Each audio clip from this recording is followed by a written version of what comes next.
हाय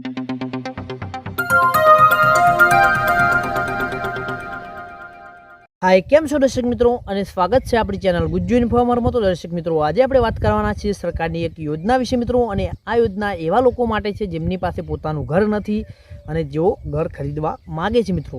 તો આવા લોકો માટે સરકારની એક યોજના ચાલી રહી છે, એનું નામ છે હોમ લોન સબસિડી યોજના ગુજરાત 2024 મિત્રો।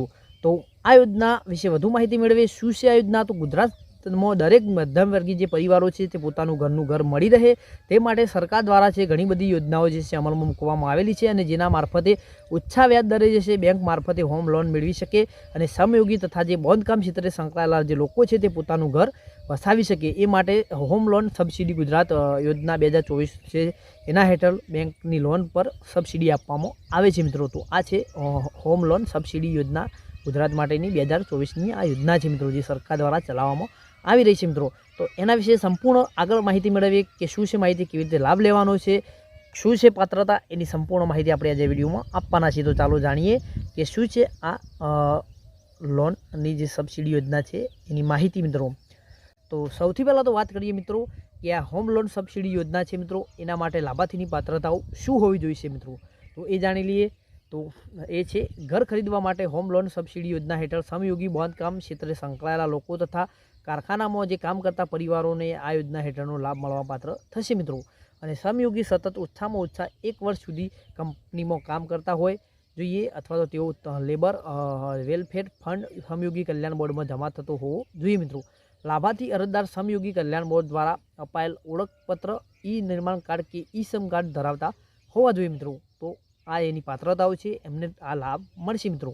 તો એના પછી વાત કરીએ મિત્રો કે આ હોમ લોન સબસિડી યોજના છે મિત્રો, એમાં આપણે શું જે છે સહાય મળે છે, વ્યાજ દર કેટલો મળે છે, શું સહાય મળે છે મિત્રો। તો એના વિશે જાણીએ તો મકાન ખરીદ કિંમત 30 લાખથી વધુ હોવી જોઈએ નહીં। ખરીદેલ મકાનની વધુમાં વધુ 15 લાખની લોન પર અથવા બેંક દ્વારા આપવામાં આવેલા ખરેખર લોનની રકમ, આ બંનેમાં પૈકી જે ઓછું છે એના ઉપર જ વ્યાજ દર 3% સબસિડી આપવામાં આવશે મિત્રો। અને મકાન ખરીદવા માટે બેંકમાંથી લીધેલ લોનની સમયગાળો ઓછામાં ઓછો 15 વર્ષ કે તેથી વધુ હોવો જોઈએ। હોમ લોન સબસિડી માટે અરજદાર દ્વારા મકાનની ખરીદી કર્યાના દસ્તાવેજ તારીખથી 1 વર્ષના સમયગાળામાં જે છે સન્માન પોર્ટલ પર ઓનલાઈન અરજી કરવાની રહેશે મિત્રો। અને મકાન માટે હોમ લોન રાષ્ટ્રીયકૃત બેંક જે છે જે NBFC છે મિત્રો, અથવા શિડ્યુલ બેંકમાંથી લોન લીધેલી હોવી જોઈએ મિત્રો। અને સબસિડીની રકમમાં લાભાર્થીના બેંક ખાતામાં સીધી ડીબીટી દ્વારા જમા કરાવવામાં આવશે મિત્રો। તો એટલે કે જે સહાય છે એ ડાયરેક્ટ જ તમને બેંકમાં જમા કરાવવામાં આવશે મિત્રો। તો આ છે એની જે છે આપણને સહાય મળે છે મિત્રો। એના પછી વાત કરીએ મિત્રો કે આ હોમ લોન સબસિડી યોજનામાં ડોક્યુમેન્ટ આપણે કયા જોઈશે, એટલે કે એની અરજી કરવા માટે આપણે કયા ડોક્યુમેન્ટની જરૂર પડશે મિત્રો। તો એના માટે જાણી લઈએ આપણે। તો અરજદારનું આધાર કાર્ડ જોઈશે, મકાનની ખરીદ કરેલ તે બાલનો પુરાવો જોઈશે મિત્રો, અને સામૂહિક કલ્યાણ બોર્ડ તરફથી અપાયેલું ઓળખપત્ર જોઈશે, તેમાં તમે ઈ શ્રમ કાર્ડ છે એ પણ આપી શકો છો।